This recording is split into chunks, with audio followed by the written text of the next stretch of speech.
Hello viewers, welcome back to my channel. আজ আমি নিয়ে এসেছি আপনাদের সামনে চিকেন আলু কোরমা রেসিপি।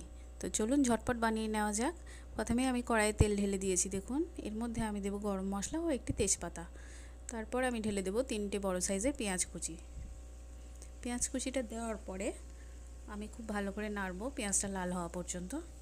পেঁয়াজটা লাল হয়ে গেলেই আমি এখানে আদা রসুন বাটা অ্যাড করব।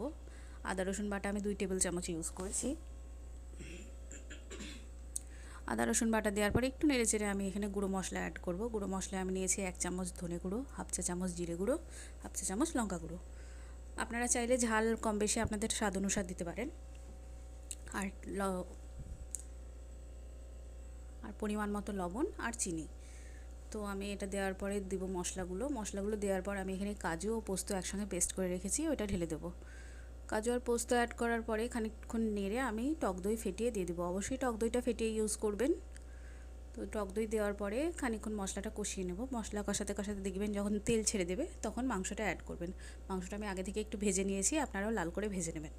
তারপরে মাংসটা যখন কষানো হয়ে যাবে, খুব ভালো করেই কষাবেন যাতে মাংসের কাঁচা গন্ধটা না থাকে।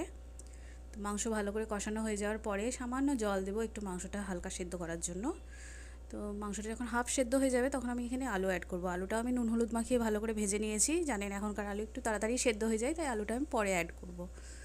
আলু অ্যাড করার পরে আমি আরও সামান্য জল দেব, দিয়ে আমি একটু সেদ্ধ করে নামিয়ে নেব। নামানোর আগে হাফ চামচ মিট মশলা, হাফ চামচ গরম মশলা গুঁড়ো দিয়ে একটু ফুটিয়ে নামিয়ে নেবেন।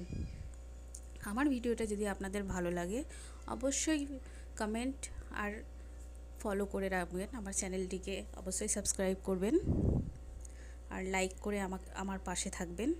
আপনাদের সাপোর্ট ছাড়া কোনো দিনই কিছু হবে না। অবশ্যই আমাকে সাপোর্ট করবেন। একটি লাইক আর কমেন্ট খুবই প্রয়োজন আপনাদের। Thank you for watching my video.